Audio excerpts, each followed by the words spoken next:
the fact that you picked Lapu into the Phoveus matchup means that you don't really care about that laning phase for the side of Kid Bomba, right? We saw him play the Badang into the CC. He did a good job. He was down a couple of levels, but his impact was always felt during the team fights. So now, being someone who is not as resource heavy kind of alleviates a lot of the pressure from the side lanes. We now have to worry about this 1-1. With Hayabusa locked in so early for the side of Onic PH, they're probably going to repeat their strategy for game number 3. Consistent pressure on Hiko. And if they want to pressure Hiko, ooh, they ban out the Arlot. Okay, still don't want to give that combo, even though the Arlot at the previous 2 games for Sao hasn't been the cleanest. Team Spirit, I think, ban out the Farsa, but they don't lead. They ban out the Claude. Take out gold laners, limit down. Why didn't they ban Farsa? Why didn't they ban Farsa here? Why are they worried about this Claude? Especially when there's still a Granger open, still plenty of options for Kelra here. Yeah, and Kelra can honestly also even just go like carrier Matrix. He can do whatever he wants, he's Kelra. Yeah. I guess they want to limit it just enough. They want to see that Granger one more time for the side of Onic, and then look to pick up maybe Farsa for themselves, maybe something that scales in that mid lane, and they're trying to initiate this trade. The question is whether Coach Why Not is going to allow it. Because worst comes to worst, right? We get the Beatrix on the side of Onic PH, and they can pick Farsa now. They do not go for the Farsa, they go for the Granger instead. So I think on Team Spirit you pick up the Farsa, but again, I think a lot of teams overestimate the counters of Farsa, like the Lapu. Maybe that's why Onic PH doesn't pick it up. The Hayabusa, things like that. But either way, Sunset Lover did a great job on her last game. They decide not to just yet. They're still taking their time with that mage pick. It should just be a quick Farsa pick, right? Because if they pick Farsa, Hayabusa can definitely punish them. Yeah. And I think that it's better not to give it over to Onic PH more than picking it up for yourself. Because, again, your composition still lacks the innate burst other than the Lapu Lapu. And let's not forget that they don't scale as well. I mean, the most obvious pick now is gone. Do they lean towards his more niche picks like the Kagura, the Valir? Yi again? Lo Yi actually still would be a great choice. Yep. Oh, is that a Novaria? Yep. There she is. Novaria makes a lot more sense, right? Because then it kind of alleviates the pressure from Brusco to try and open up the map. You are playing Kalia. There are some pretty long cooldown timers, especially for the tidal waves. I think this is a hero that we all look at as utility just because of the ultimate. But honestly, mid to late game, those meteors hit hard, and it can outrange the Farsa. It can poke down. It never has to get involved in the fight and have to worry about getting, getting stunned up by the Fredrin or anything like that. It's always safely in the back. This is why I mentioned this last series, I think. But I think this could be a solid pick. After an epic game number 3, game 4 could be the final one here, or will Team Spirit push the series to 5? Bring it up, and Naisu, how are you two doing?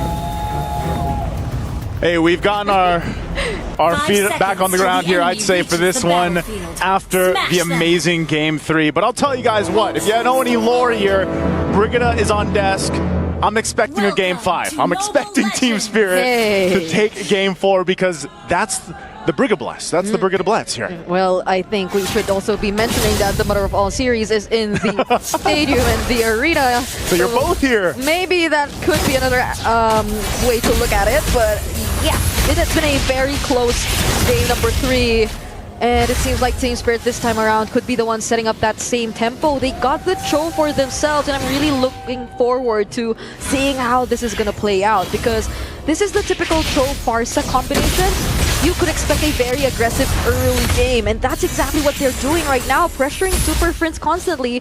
Brusco even had to recall in as early as less than a minute into this game. Yeah, this is interesting because as you guys saw it from the draft, this Novaria has not been picked much. It's been picked once, other than now from Super Friends. And it's one of those heroes that, yeah, was pretty strong before. Kind of fell off a little bit, but it just seems to be the case for Super Friends. He's one of those players that likes to bring some of these more non-meta heroes to the table. Now, will it play its part? Will it be able to provide Onic Philippines with what they need? Maybe. Again, it gives you a lot of vision, extends some of the hitboxes that you can have, and they can play around that. Now, that is actually a pretty beneficial thing, especially when you have a Granger on your side here. So, again, I would like to see Team Spirit take this game, even if it was down to the lanes here, as I was just going to say with Hiko and Kelra, if Hiko can get a advantage in the early game just by himself, and that's what all gold laners have to go through. They have to go and have this, point of the game where it's like it's 1v1. Yeah. They have to do that. And if he can get a, an advantage against Kelra, that would be great for Hiko and overall for Team Spirit as the game goes through those early to mid-game phases here. So they start up this first turtle. They are in position for Team Spirit. They're going to fight for it, though. They got to poke one shot down, but the first one to go in is actually going to be Kid Bomba. Does a great job in zoning out the other members. Energy Eruption also committed onto Kirk, but he still has the Infernal Pursuits, and that just allows him to reposition and get away. So it has been a better start so far for Team Spirit. And you can see it in their fans. They're really rejoicing right now, but again, it is still somewhat the early game. Yeah, Hiko holding his own. He's doing all right. He is taking a couple shots, though, of course, from Kelra, but objective over to Team Spirit. Great for them to go ahead and set up to. And now, at this point, when you have these level 4s available, you really have to go ahead and look at how the compositions are going to be utilizing the ultimates that they have. And just like we saw in the previous game, a big part of that is for Sao. He has to go ahead, get these kicks off that he's looking for on the Cho, and that is always a difficult task. But aside from that, you also are going to be relying on Kid Bomba on this Lapu Lapu to be able to go and, have these fights, these skirmishes in your favor, because he's able to put pressure where it needs to be. That's what Lapu Lapu is so good at, not only being able to just kind of tank up quite a bit of damage himself, but even dish out respectable damage. And so that's one of the big things. That's how they got the better of Onic PH in that first team fight too, but then the Tsunami Slam is going to be committed onto Sao. Look at the damage! In as early as 3 minutes in the game, but the Crossbow of Tang is going to be committed by Hiko as well. Brusco will just have enough time to get away though, but now Kirk is forced to flicker out. After one shot, even uses the Retribution. Clearly tried to go for a trade there, but were somehow lacking in the damage to get that. They still go on though, use the Feathered Airstrike as well for Sunset Lover. Yeah, this is one of the things, it's a King Kong, because he's on the Hayabusa against one-shots Fredrin, he has to, in some cases and some points of the game, rely on the team to help him secure parts of the jungle. You can see right now, he's actually getting pressured out from his orange buff. And so King Kong, whoa, not just pressured out, he died. Wait, that was just Sunset Lover in one shot. Yeah, but I guess he got Feathered Airstriked, because Sunset Lover doesn't have it, so as I was saying, he has to rely on the team a lot of times to secure this, because that's not where you want to be. But so he gets down, and now the turtle. That's pretty interesting. If we could, find a way to revisit how that happened, because Brusco was also nearby, but it felt like he didn't have enough time to catch up and provide the necessary assistance for their jungler, and that's going to be 2 turtles that'll go into the hands of Team Spirit. And they barely struggled to get it for 2 times in a row. Yeah, seems like it was a little too easy for them.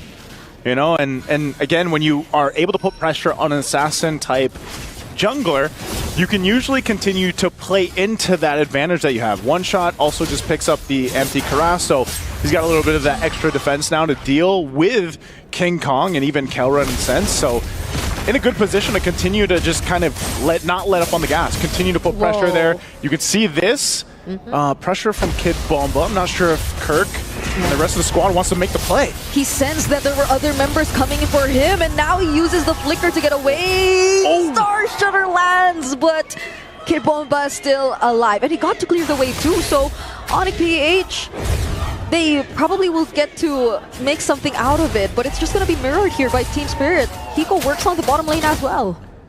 See this Sao just waiting patiently there. If it was one auto attack, then that would have been Kid Bomba going down, but it's great that he survived. Team Spirit gets that push in. Hiko's having a much better time this game 4. He's got the tier 1 down. He's going to get some pressure here, of course, but the rest of the team's just around the corner here. So far, if you think about the majority of the series, this is the best position that Hiko's been early game. Yep. Even more than that one time in the previous game, or in the game before that, I'm not sure anymore, where he got the early rotation coming in from Team Spirit. This definitely looks like the much better game, especially as it was mostly just on Hiko alone. There wasn't much reactions from Team Spirit, because again, even in other parts of the map, they were the ones clearly winning it out. And look at Kid Bomba also being able to take down that tier 1 up top as well. This has been the most, I don't know, kill, early game? The most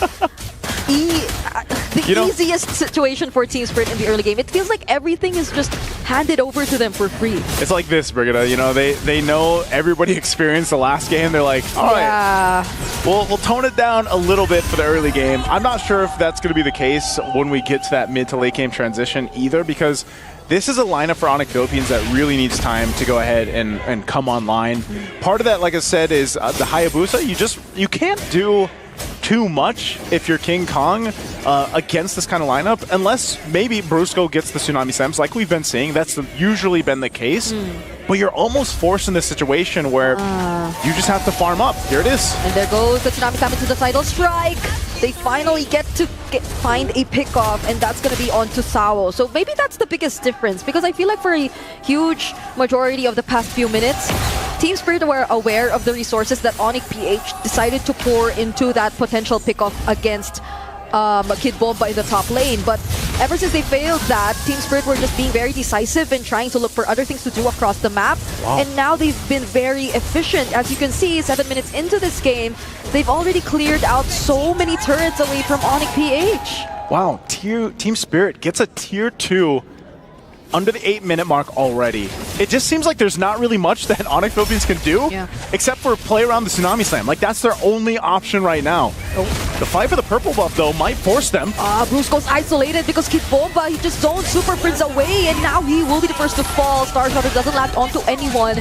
And all tier 1 turrets are already taken down, even the mid lane.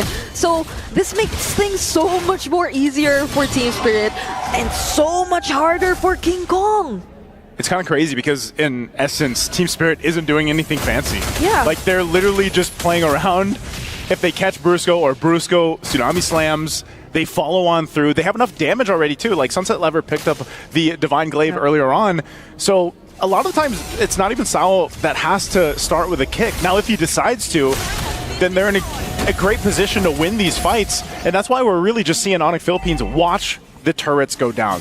There isn't a whole lot of space to work with. There's not even enough really firepower just yet. It's in one of those situations where we got to wait for Kelwer to farm up. We might even have to give up this first Lord. That looks to be the case, as Team Spirit is just going to go ahead and start this up and take this. You know, King Kong's like, I want my orange buff. Like, I need this.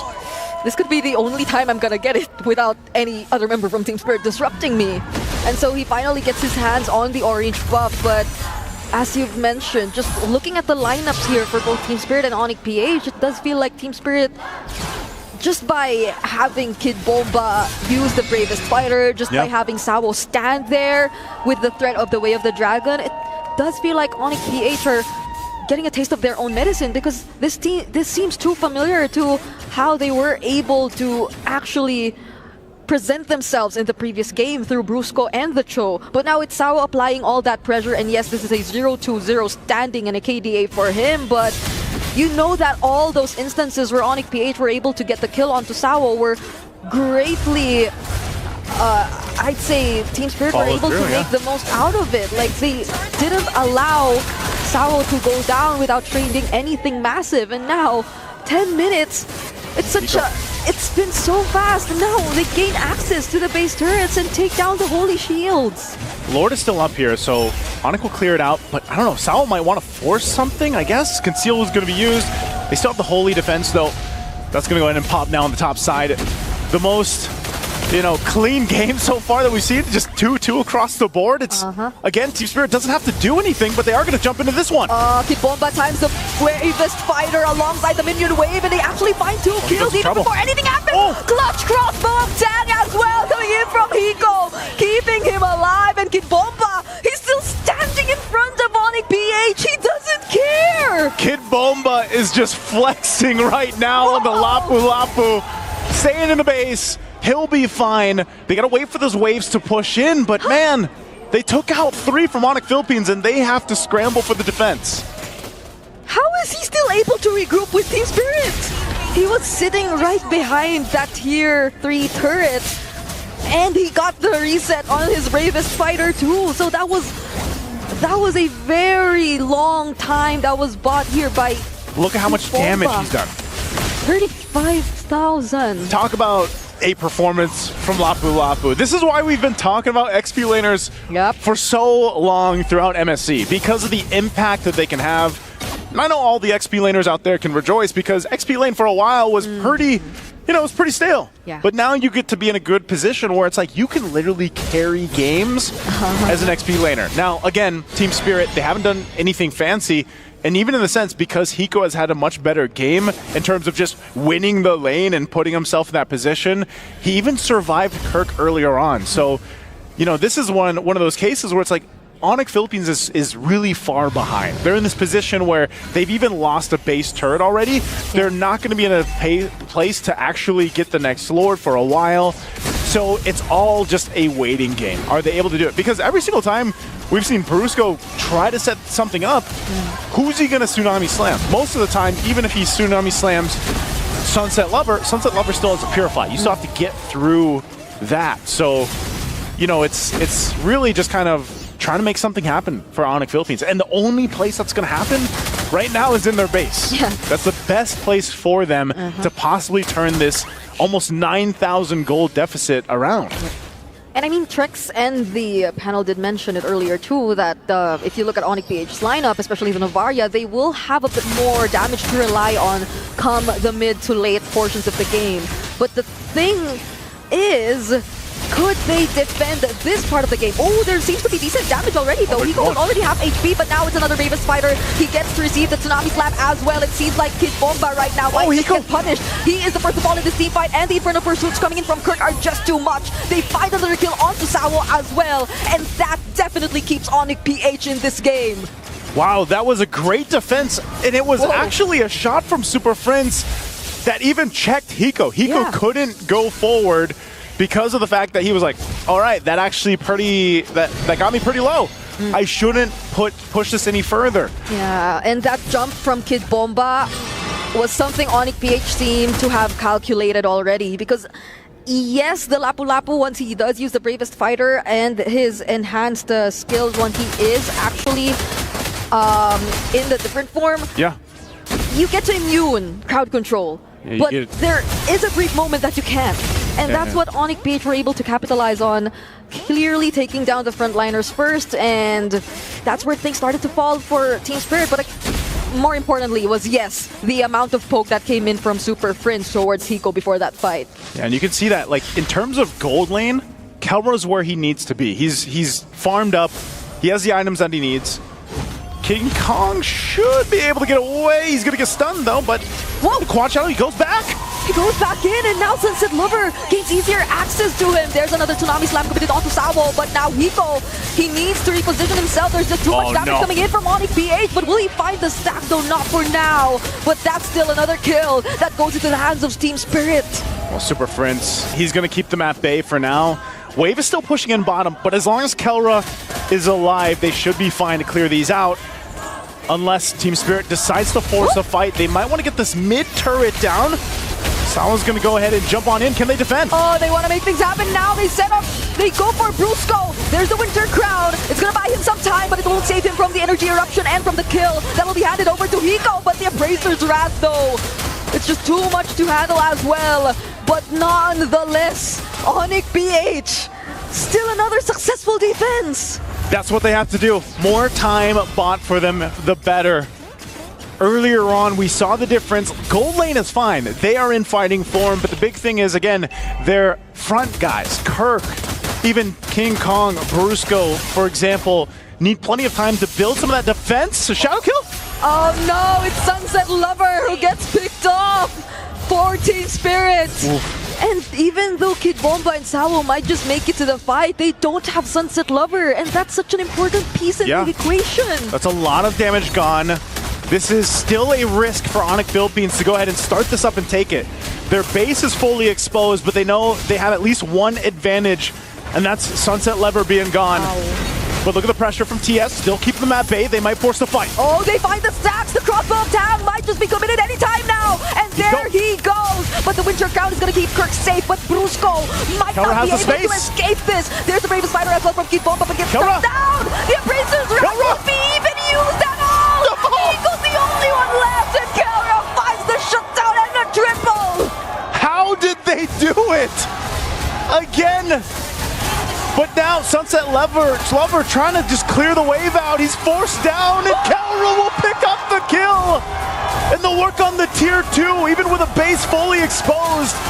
They'll win a huge fight, dissipating any gold lead that Team Spirit had. It was just so unfortunate there. Hiko found the stacks as well.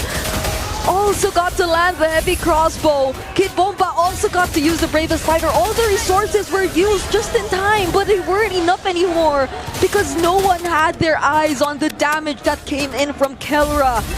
No one was able to deal with this guy yet again, and he's the least guy that you want to be left after a team fight, after all resources have already been burned. How many times has Kelra turned things around for his team already? I don't know. I mean, I know we talked about the gold lane here leading into this game, but you know, it doesn't seem like there's any hesitation at all for Kelra. He is sitting at 7-0-4. He's very aggressive, but very calculated this time. And this gives them a little bit of an advantage to push towards the base. They still have a lot of grounds to cover, but can TS defend against this push it? Oh, Dark Wave, one shot, already half HP. Hiko as well. It's not just the Star Shatter, it's also those Death Sonatas coming in from Kelra that really deals a huge amount of damage towards the gold laner of Team Spirit. So he definitely has to constantly reset every now and then because of all these skill shots that are coming in from Onic. And that's going to be a problem. Like, there has to be someone blocking all these damage, or Hiko has to do his part in dodging it. But these are also members you want to hide because they need to come in from unexpected angles so they could take Onic by surprise. But now, Hiko gets surprised! He just gets blasted like that, and Sunset Lover is next. And this might just be an opening for Onic PH as they get to have the only shadow kill. It's another maniac for Kelra, and a wipeout for the Super Fam as they gradually make their way to